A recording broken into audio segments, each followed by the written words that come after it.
kata-kata juga termasuk energi, baik kata-kata yang baik ataupun kata-kata yang buruk. Keduanya sama-sama berpengaruh pada kehidupan.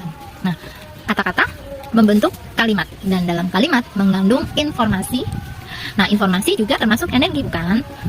Mungkin teman-teman pernah mendengar ada sebuah penelitian yang dilakukan oleh Dr. Masaru Emoto dari Universitas Yokohama, Jepang, tentang perilaku air. Dalam bukunya The Hidden Message in Water, bahwa air bersifat bisa merekam pesan seperti pita magnetik atau kompaktis, di mana semakin kuat konsentrasi pemberi pesan, semakin dalam pesan ada tercetak di air.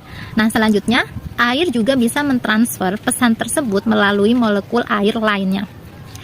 Air ketika diberi kata-kata yang positif atau kata-kata yang baik, maka kristal pada air itu bercabang dan mengembang, bahkan membentuk kristal segi 6 yang indah.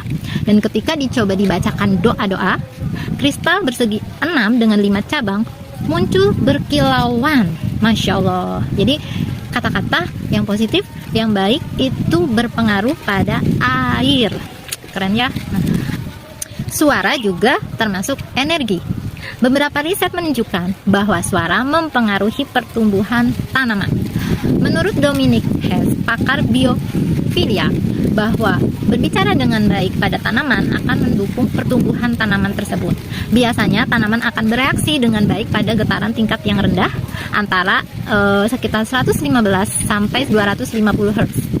Smithsonian dan juga NASA menemukan bahwa getaran ringan dapat meningkatkan pertumbuhan pada tanaman, dan juga getaran yang sebaliknya ya, getaran yang keras itu dapat berpengaruh negatif pada tanaman. Getaran suara yang diberikan kepada tumbuhan itu memperbaiki komunikasi dan fotosintesis, yang akhirnya memperbaiki pertumbuhan dan kemampuan tanaman tersebut untuk melawan infeksi.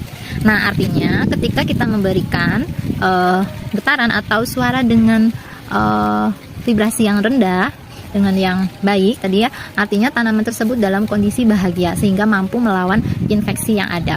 Nah, baik suara maupun kata-kata, dua-duanya juga berpengaruh pada perkembangan otak anak dan juga tumbuh kembang anak.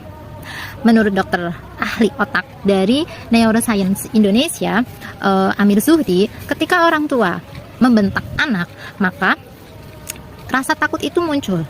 Saat rasa takut itu muncul, otak memproduksi hormon kortisol. Artinya hormon kortisol itu menjadi meningkat karena tadi ketakutan ya, karena rasa takut. Nah, sehingga ini mempengaruhi proses berpikir anak. Otak tidak hanya bekerja secara struktural, tetapi di dalam otak juga ada listriknya atau hormonal.